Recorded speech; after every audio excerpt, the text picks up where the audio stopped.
Bonjour à tous et bienvenue dans cette nouvelle vidéo du jour. J'avais vraiment envie de vous parler du sens.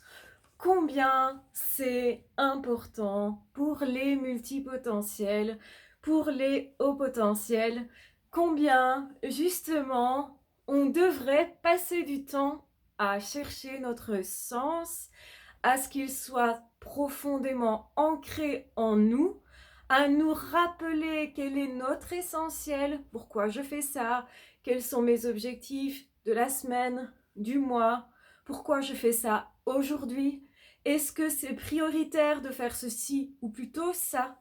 Parfois, c'est vraiment compliqué et surtout quand on a vraiment des choses à gérer. Si vous ne savez pas ce que vous devez faire et surtout pourquoi vous devez le faire, probablement vous allez faire n'importe quoi parce que vous aurez l'habitude de bouger peut-être, mais pas de réfléchir à est-ce que ça a vraiment du sens, est-ce que c'est mon élémentaire à moi en fait. Et ce qui est dingue, c'est que plus on avance à travers les années, plus on est connecté à Internet, plus on est connecté à un nombre d'idées impressionnantes, plus on entend d'informations, de désinformations, de il faudrait faire comme ça, ah ben non plutôt comme ça, moi je fais ceci, des personnes qui vous montrent leur vie, parfois c'est très chouette, ça peut être inspirant, mais à d'autres moments vous pouvez vous y perdre et perdre justement l'essentiel pour vous.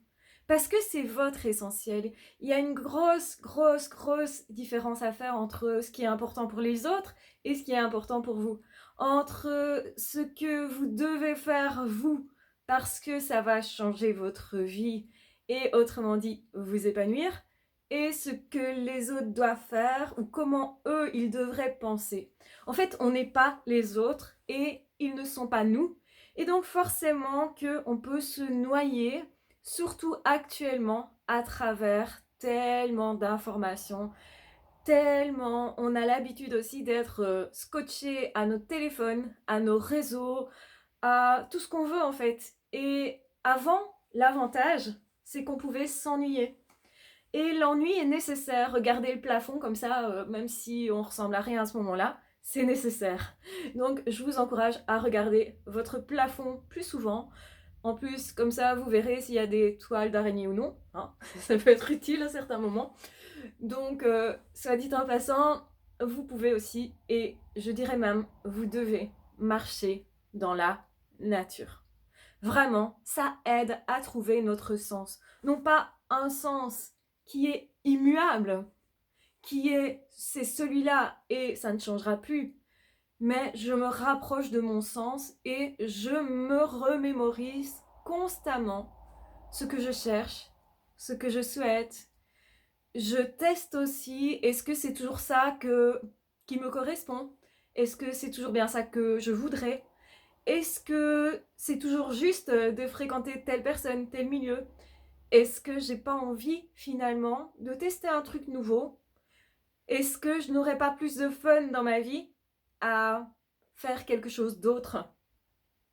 Ce sont des pensées qui ont l'air peut-être d'une perte de temps, qui ont l'air pas productives. On n'agit pas quand on fait ça, et pourtant c'est tellement essentiel. C'est essentiel parce que c'est compliqué parfois de prendre des décisions. Et les décisions, elles doivent se réfléchir. Notre vie, on doit la réfléchir.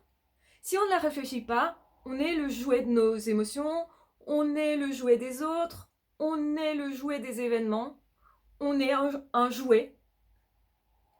Et on ne joue plus avec nous, du coup. Ça veut dire que les premiers à jouer avec nous, normalement, ça devrait être nous. Les premiers à nous tester, ça devrait être nous.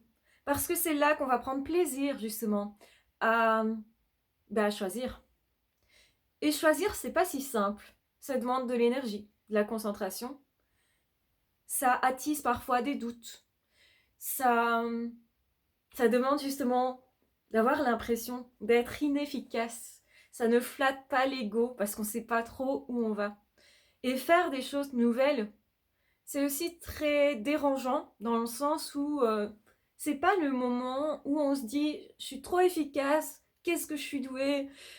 On n'arrive pas en fait à se dire ça et en même temps à être dans quelque chose de complètement nouveau parce qu'on sait qu'on va faire beaucoup d'erreurs, que c'est normal, qu'on n'y connaît rien, qu'on va se sentir nul, incompétent, et même si on parvenait à avoir des résultats assez vite, malgré tout, on va voir surtout, on va être focalisé surtout sur tout ce qu'on ne fait pas bien. Alors c'est bien parce qu'on va évoluer, apprendre très vite, se dépasser et on va avoir aussi un plaisir à rectifier constamment ce qu'on ne faisait pas bien et à atteindre des résultats. Quand on atteint les résultats, finalement, si on est content de ça, c'est souvent parce qu'on a galéré avant.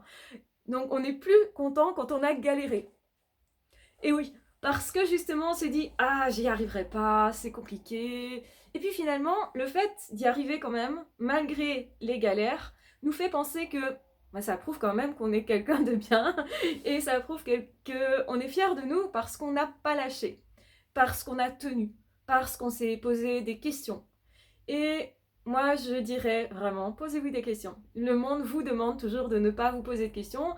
N'oubliez jamais que c'est plus facile, malheureusement, de commander à un groupe de personnes ou d'éduquer un groupe de personnes s'ils vont tous dans le même sens, s'ils ne se posent pas trop de questions, si justement ils n'ont pas trop envie d'essayer des choses nouvelles.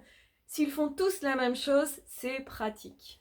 C'est plus pratique d'enseigner effectivement à une classe la même chose à tout le monde, la même matière. C'est plus compliqué si j'ai 30 élèves devant moi et sur les 30, il y en a au moins 15 qui veulent des cours particuliers et qui veulent apprendre des choses différentes que ce qu'on apprend généralement, donc que ce qu'on enseigne.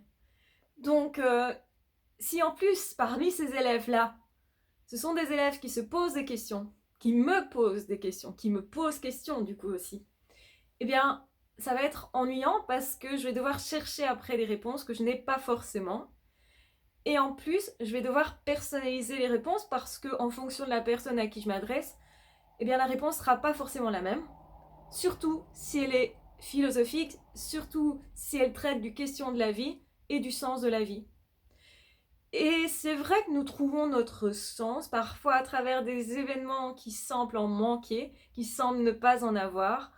On écrit notre histoire aussi par l'histoire qu'on se raconte, par comment je perçois ce qui m'est advenu et ce qui va arriver. Qu'est-ce que je vais faire de cet instant présent et qu'est-ce que je projette dans le futur. Si je sais que je vais rater un truc, que ça va être inconfortable, mais que derrière c'est nécessaire pour atteindre un objectif et que c'est une étape tout simplement pour mon apprentissage, je vais forcément le vivre mieux que si je me concentre sur l'échec en me disant t'es trop nul, t'as vu, ça prouve que t'es vraiment nul et que t'y arriveras jamais. Donc effectivement, ce qu'on projette, comment on se parle, comment on voit la chose, comment nous on trouve du sens, on met du sens à quelque chose de douloureux, et plus c'est douloureux, plus on a besoin de sens justement, parce qu'on a besoin de s'accrocher, et plus justement on a besoin d'être dans le vide, dans le creux de la vague quelque part, de regarder le plafond, de marcher, parce que oui, marcher, ça aide à réfléchir, ça aide à nous apaiser, ça nous oxygène le cerveau, et puis souvent ça nous fait rencontrer des personnes, ça nous fait entendre des conversations, même si on ne parle pas avec les personnes, on voit des choses, on voit d'autres personnes, on observe peut-être des choses qu'on n'avait plus pris le temps d'observer, la nature, etc. Et donc oui, c'est essentiel de se vider la tête de toutes les pensées et de prendre du temps rien qu'à soi pour faire rien. Non pas pour faire quelque chose, mais pour faire du rien. C'est-à-dire être apathique quelque part, comme ça, regarder le plafond, juste. Ou être en train d'observer sur un banc. Et vous allez me dire, c'est une activité de personnes âgées. Mais en fait, on devrait tous le faire parce que ça nous calme, ça nous recentre, ça nous permet de retrouver son sens, de se poser une question essentielle. Bon, je fais quoi maintenant ? quel sens ça a et comment j'oriente ma vie à partir de cette expérience-là.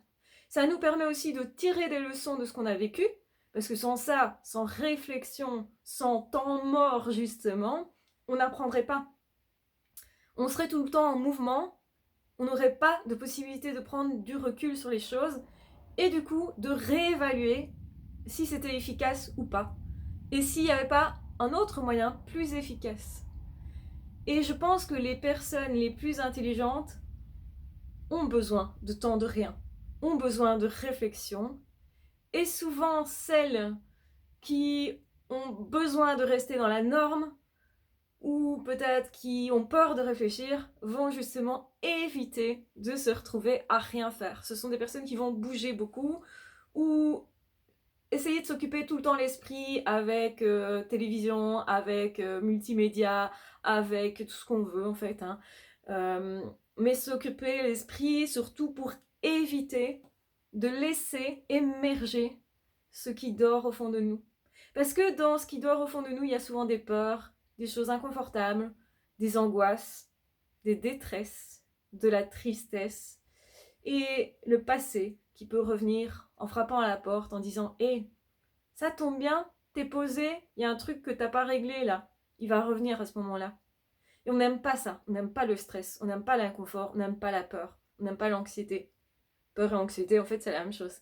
C'est juste une façon de nommer qui est différente, mais ce qui est essentiel, c'est vraiment retrouver son sens, ou plutôt le trouver, ou l'affiner tous les jours.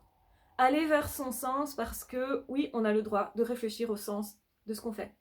Et plus on va y réfléchir, plus ça va nous calmer, plus ça va nous recentrer, et plus on va être efficace. Et moins on a... Voilà. Et moins on aura besoin de s'exciter dans tous les sens. De faire des essais, mais n'importe comment. Parce que ça ne sert à rien de réessayer continuellement la même chose si on n'a pas tiré des enseignements de justement nos expériences. Il y a des personnes comme ça qui vont recommencer tout le temps, la même chose. Et finalement, forcément, ça donne les mêmes résultats plus ou moins. Donc c'est rare quand on fait quelque chose et toujours la même chose et qu'à un moment donné, on rencontre des choses différentes, des résultats différents. Et généralement, quand on recommence quelque chose, c'est parce que ça n'a pas fonctionné. C'est parce que ça ne nous satisfait pas. Parce qu'on n'a pas trouvé notre sens. Et à faire, juste faire, sans plus réfléchir, eh bien, on peut arriver à une perte de sens, donc burn-out ou bore-out, que ce soit par ennui ou par trop de travail, par trop de pression. Et surtout, ce dont on a besoin, nous, êtres humains, c'est de savoir qui nous sommes finalement. Ou plutôt, plus exactement, de le décider. Et encore plus quand on est multipotentiel, on a besoin de savoir, ok, j'ai vraiment des capacités à plusieurs niveaux, mais est-ce que je veux les utiliser? Ou est-ce que ça m'épuise d'utiliser autant mes capacités dans plein de domaines différents? Ou au contraire, aujourd'hui, ce qui est important pour moi, c'est que je me fixe un seul gros objectif et que tant que cet objectif-là, il n'est pas réalisé, je ne vais pas aller en chercher d'autres et réaliser d'autres choses. Ça peut être le cas quand justement on essaye de plein front, de mener plein de combats en même temps, d'avancer sur plein, je vais dire, d'horizons différents. Donc avancer sur plein d'horizons différents, c'est compliqué parce qu'on risque de s'y perdre, parce qu'on perd notre sens. Ou peut-être parce que justement, on va effectivement avancer, mais tellement peu que finalement on ne voit plus la place. Et peut-être à certains moments, on a besoin de faire aussi un après l'autre et pas un en même temps que l'autre. Il y a aussi le fait que plus on a d'avancées multiples, moins on voit les résultats, plus on risque de se décourager aussi, et plus aussi on risque d'ajouter des tâches à faire, mais qui ne sont pas sincèrement utiles ou pas vraiment essentielles pour l'instant. Parce que c'est une question de temps et de timing aussi. Il y a des choses importantes à faire à des instants T et d'autres qui peuvent attendre en fait. Et même si on a vraiment envie de faire ces autres choses-là, c'est pas essentiel maintenant. Il faut apprendre aussi, quelque part, à se déléguer des tâches pour plus tard. Et c'est peut-être quelque chose qui peut nous stresser, où on aura l'impression peut-être d'avoir un poids qui nous attend au niveau des idées. Donc c'est pour ça que je recommande toujours de noter les idées pour les laisser dormir tranquillement, plutôt que d'essayer de les entretenir dans son esprit. Ne les gardez pas à l'esprit, si pour l'instant c'est pas vraiment essentiel. Et vous pourriez très bien, quelques semaines seulement, vous concentrer sur un gros objectif, avancer, faire ce qu'il faut, et puis passer à autre chose, et puis reprendre plein de plus petits objectifs. C'est à vous à sentir, et du coup, c'est important pour ressentir de se reconnecter à soi, à son sens, et au rien, à la contemplation, à une forme de méditation finalement, à une forme aussi de méditation qui peut être active. Quand je fais du sport, je peux méditer parce que justement mon esprit est libre. Donc, mettez du vide dans votre esprit, donnez-lui de la liberté, allez dans la nature justement, changez d'environnement pour justement retrouver votre sens et peut-être avoir des idées nouvelles et des perspectives nouvelles justement qui vont vous aider sur votre chemin à voir les choses différemment et à retrouver vos essentiels à vous, pas aux autres, à vous. Parce que si ça fait sens pour vous, peu importe si les autres ne comprennent pas vos sens profonds à vous. L'important c'est aussi de ressentir parce que là vous savez qu'alors c'est vraiment votre essentiel. Donc j'espère que vous aurez compris cette démarche du ressenti profond qui vous rattache tellement à vous-même que là vous êtes sûr que ça ne ment pas, vous êtes sûr que c'est par là, et dans tous les cas, même s'il y a un échec derrière, vous allez réajuster, vous allez vous arrêter pour prendre le temps d'apprendre de chacune de vos erreurs, pour faire de vos erreurs des réussites au final. Je vous embrasse bien fort, je vous aime très fort, j'espère que la vidéo du jour vous aura intéressé et on se retrouve très vite, c'est-à-dire demain, pour un autre contenu. Ah, ciao, bye bye!